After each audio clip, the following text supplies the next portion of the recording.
This goes for all the teams that the Falcons play this upcoming season. If you see Kobe Bryant line up against your top receiver, you better be fearing for your lives, because that guy's coming. Oh yeah, and don't forget about James Pierce Jr. either. But anyways, back to the video. Welcome back to another episode of Wrestling Talks Football. I'm Luke Arias. You remember yesterday's video of wide receiver rankings for mid training camp? We're doing the same thing except for starting running backs. Yeah, trying to find the list of like every single running back on each roster, like the top 3 for each roster, but I can only find one with the starting one, so we're just gonna have to do that. The good news is that it's 32, so it won't take as long. Anyways, if you're still looking for that season 2 playlist, I'll make sure to have a link in the description. Make sure you just click on it. Click on that link in the description. You'll have every episode out there so you can catch up. You also have it for future episodes whenever they come out. And also, don't forget to hit the red subscribe button, hit the notification bell so you don't miss a single one of my videos. I don't want to delay any further. Let's get to ranking some running backs. If the tiers aren't clear enough, let me explain them. Tier 4 is below average running backs that are probably going to be the worst starters of the entire season. Tier 3 is middle of the pack running backs that I believe are just going to be right around average, right around the midpoint. Very good option. This goes for like top 10 QB or running backs or top like 13 running backs that I believe are very good options to have in your run game or receiving game for that matter. And finally, tier 1 is best of the best. That's just the best running backs in the game. Let's kick it off. And speaking of tier 1, we got Derrick Henry up first. Pretty self-explanatory over here. I think this is no question. King Henry had almost 2,000 yards last year. I wouldn't be surprised if he had the same kind of success again. I mean, Ravens got probably one of the best rosters in the league. This is probably their best chance of making the Super Bowl. Let's beat Kansas City, then we can talk. Next up we got... Who the fuck is that? Jerome Ford? I'm not gonna lie, that is one ugly mugshot for Cleveland Browns running back. Sorry, Browns fans. I forgot Quinshon Judkins got arrested. For Jerome Ford, I really could just say middle of the pack with no Nick Chubb to compliment him, and also the rookie running back, of course, Judkins being arrested. Who's going to compliment his run game? Probably nobody. He's going to be the only really viable running back on that team. Typical Browns. Up next, we got Jaylen Warren. I'm not saying he's bad, but he's just not good enough for a very good option right now. Also, due to the fact that they now have Aaron Rodgers slinging the rock, so don't expect a lot of big run plays. Expect 5-yard checkdowns for Jaylen Warren. I'm not saying that's a bad thing. Next up, we got, I'm starting to not realize this is Chase Brown. He's kind of in the same position as Jaylen Warren. Pretty good running back, but he's not exactly going to be in that very good option tier just yet. Had almost 1,000 yards, 7 touchdowns last year. That was with that garbage-ass Zach Moss, man.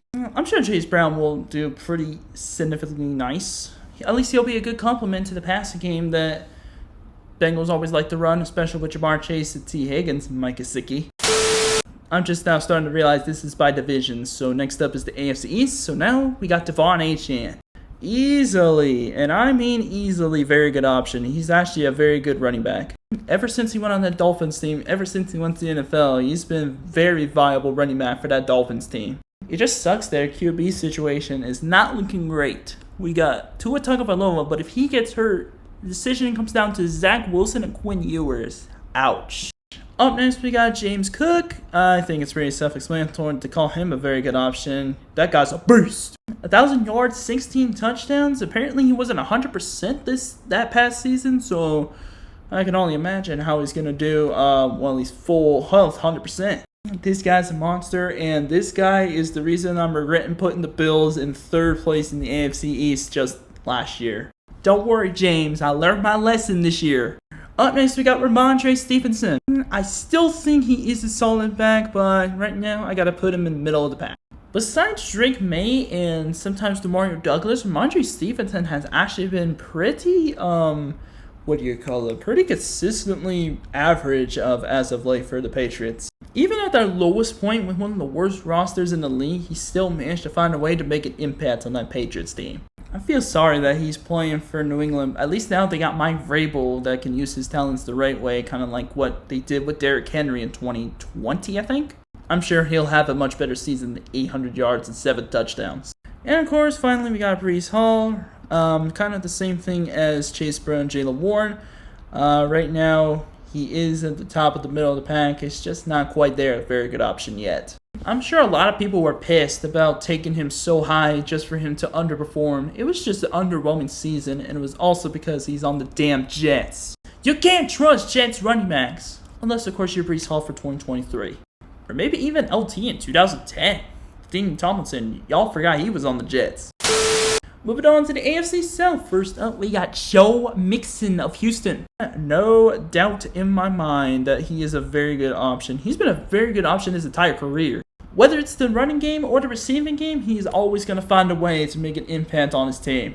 After 1,000-yard season, 11 touchdowns, and with Nick Chubb going in as the second-string running back, oh boy, it might be over for the AFC South already.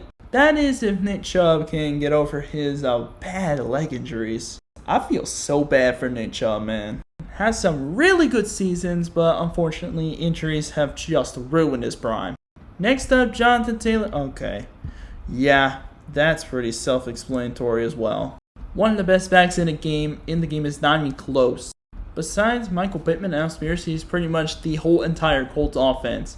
And because of the quarterback situation, he's going to have to get like 1,600 yards and 18 touchdowns for this team to be even good. Great job, Shane Steichen and the Colts front office.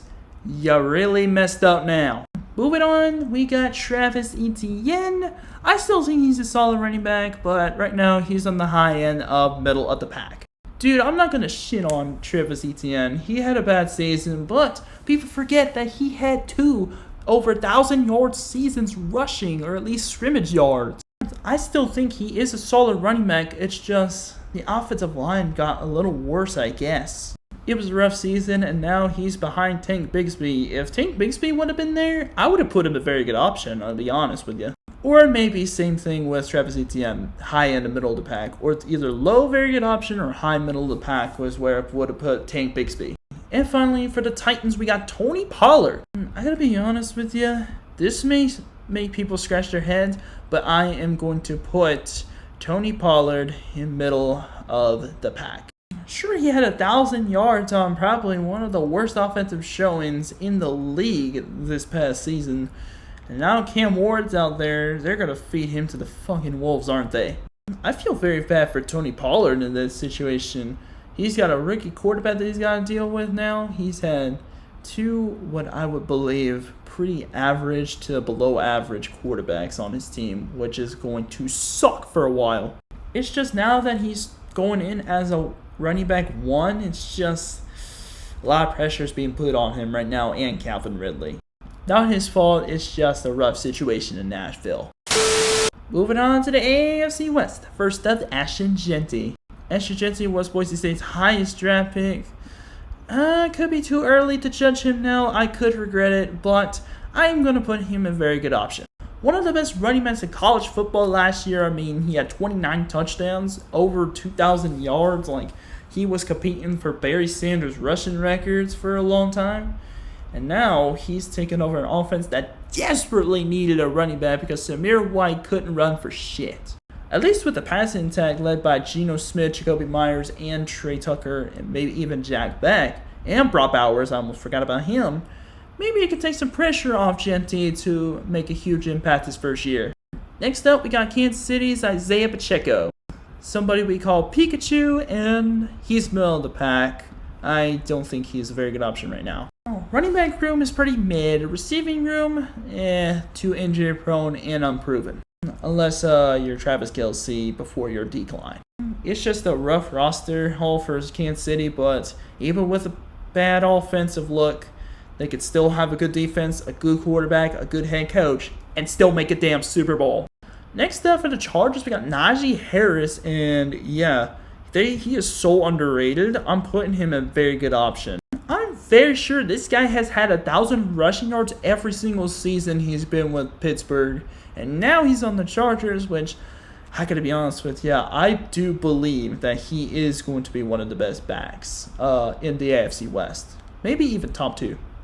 And you're probably going to be shocked at who I think is going to be the best back in the AFC West. And that is none other than the next guy here, Denver Broncos rookie running back R.J. Harvey. I'm putting him in a very good option because this team definitely needed a running back also. Was a beast at UCF. I've seen his stats. He has been killing it for him. And I think he is going to be a very solid running back for the Broncos, for one that desperately needed one after Javonte Williams' injury-riddled season over there in his final year with them before moving to Dallas.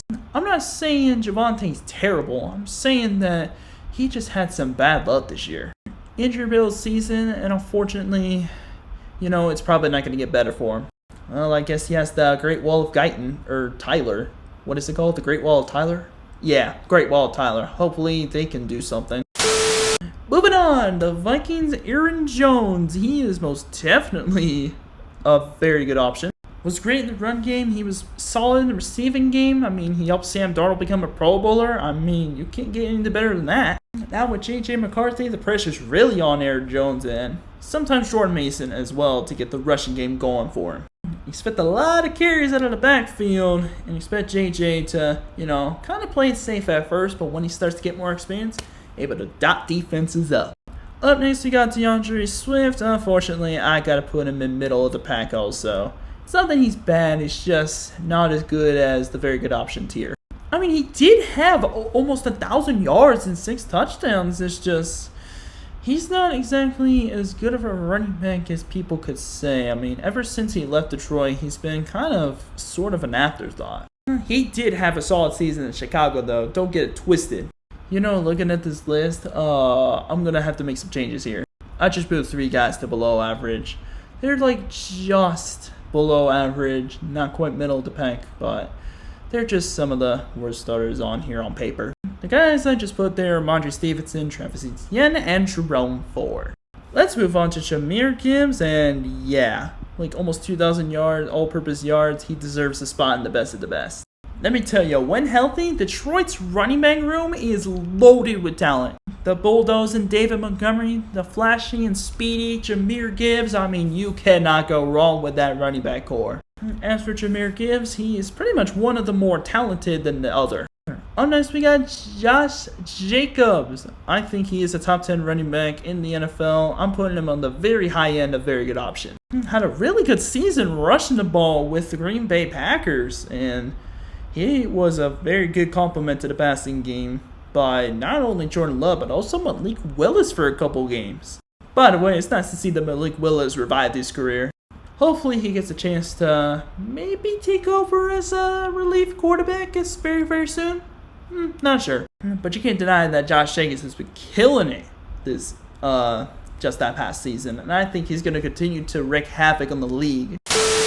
Up next, we got CMCF San Francisco. We're moving on to the NFC West. Gotcha. Christian McCaffrey, I still think he's a very good option. He just needs to stay healthy. I'm not going to pull the trigger and say he's the best of the best. I just need him to stay healthy until I can really put him in best of the best. But when he's healthy, he's actually not terrible. Like, he's actually good. It's just that's the problem. He gets hurt too much. Anyways, let's move on to James Conner. Pretty self-explanatory. He's very underrated, but he is a very good running back. Not even going to cap. This guy has been the offense besides Trey McBride, and nobody sees it because, Cardinals aren't exactly what you would love to see on TV. But he's been a very solid back for the Cardinals now for like a few years. Next up, we got Kyron Williams. He is most definitely a very good option. I mean, no doubt about it. He beasted 2 years in a row. I think he's going to have another great season, especially with the passing attack being almost at its peak with the Matt Stafford era. Sort of because of the Cooper Kupp, Robert Woods kind of thing, but I do miss the Cooper Kupp, Puka Nacua days, which lasted like 2 years. But Devontae Adams and Puka Nacua being receiving core is actually not that bad either. It could be better. And then finally, out of the NFC West, I'm going to have Kenneth Walker right now in the middle of the pack, like more of like the high end. I drafted him in fantasy this season, and I gotta say, for the most part, he's been a little consistent. Sometimes he'll have a great game, and then other times he would have a bad game, and he actually got injured quite a bit this past season. Charbonnet, man, that boy had been killing it that past year. And I think he'll be a good running back, too, for the future of the Seattle Seahawks. Kenneth Walker better watch out, because Charbonnet could go for that starting job. Now we're on to the NFC South. Next up, Alvin Kamara. He's still a good option, but I'm going to put him in the high end, the middle of the pack. There are a lot of guys I said high end, the middle of the pack. That's before, I looked on this list. But even playing, I believe this is his 9th season with the Saints, he's still been a solid running back. As far as dual threat goes, he can run the ball, he can catch, he can, do pass protect. He can pretty much do it all. Just like more missile on New Orleans, Taysom Hill. It just sucks that he's on the Saints, who are now tanking for a quarterback. I'm not going to tell you which one, though. Next up, please tell me that's not Rashad White. Nope, it is not. It is Bucky Irvin, and I'm glad they said Bucky Irvin instead of Rashad White, because this guy's going in a very good option. As a Falcons fan, he absolutely had an incredible rookie season. I mean, he had 1,100 yards, 8 touchdowns, was a key contributor to the Bucs' big season where they made the playoffs. Unfortunately, because of Todd Bowles, they were one and done. That brings me to Bucs fans. Fire Todd Bowles now. Actually, no, keep him, because we're going to go 2-0 against y'all again. Anyways, Bucky Irvin, you're an absolute monster. Speaking of monsters, we're moving on to Bijan Robinson, and yeah, I think it's pretty self-explanatory. This guy's been a beast ever since he was drafted. I mean, come on. He and Algier are going to tear up the league. I also heard that Tyler Algier's on contract year. Just fucking re-sign him. Honestly, give that Kyle Pitts money to Tyler Algier, because this guy's been killing it as well. People forgot that he was a 1,000-yard rusher before Bijan came along. Don't get me wrong, Bijan's been great for 2 years, but 2022, I believe, that was the year that Algier got a 1,000-yard rushing season. Nobody even cared. Algier's the starting running back on like over half of the teams that I've been listing. Coming up next, we got Chuba Hubbard. I mean, come on, man. You gotta be kidding me. Panthers got a steal with Rico Dowdle. I mean, that duo was going to be fire. Carolina's building up a good offense, but defensively, yeah, that's where they're going to struggle. You can't depend on just Derek Brown and J.C. Horn to make big plays. You need some guys to step up. But don't get me wrong, Chuba Hubbard is an absolute beast. I actually had him in fantasy last year, and he was killing it. And don't be surprised if I draft him again, because that guy is going to go off again. Final division, we got NFC East. First up, I believe it's Brian Robinson Jr. Looking at the running backs, a very good option. Yeah, there's just absolutely no way I can't put him in, well, anywhere else but the middle of the pack. I'm not saying he's terrible. He's not bad at all. It's just looking at the running backs, a very good option. You can see why I have to put him in the middle of the pack here. He's a pretty nice complement to the passing game, led by Jaden Daniels and Terry McLaurin, sometimes Zach Ertz as well. He's not bad. He's just not as impactful as guys above him. Next up, we got Javonte Williams. Oh, dear God. Yeah, honestly, let's just get that out of the way. Nothing against him. It's just that knee injury that he had with Denver, or was it in college? I can't remember. That completely ruined his entire career, and now he's going to have to be sitting in a what-if situation. Speaking of career what-if situations, now we got Mr. What-If, Saquon Barkley of the Philadelphia Eagles. Yeah, pretty self-explanatory there. 2,000-yard running back. If you don't put him in the best of the best, you're smoking whack. Ever since he left that pissant New York Giants team, no offense, Giants fans, he's been an absolute animal. And somehow, we beat him. Well, in the regular season, but, we still beat him. Even when everybody thought we were going to lose that game bad.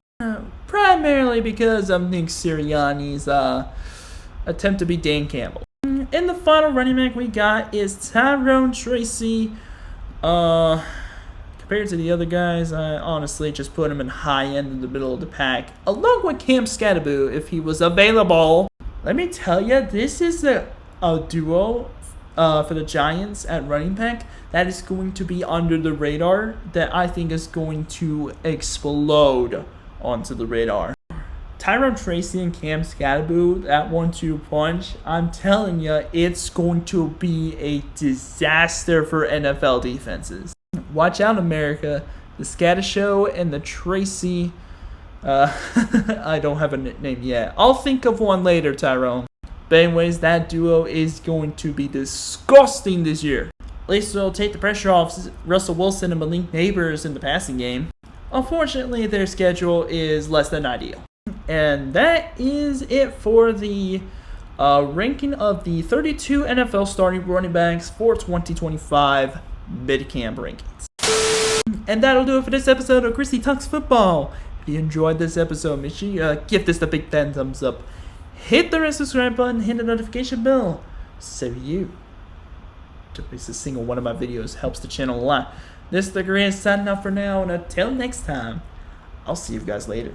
Peace, love, keep the Grizzy vibes with you at all times. Take care.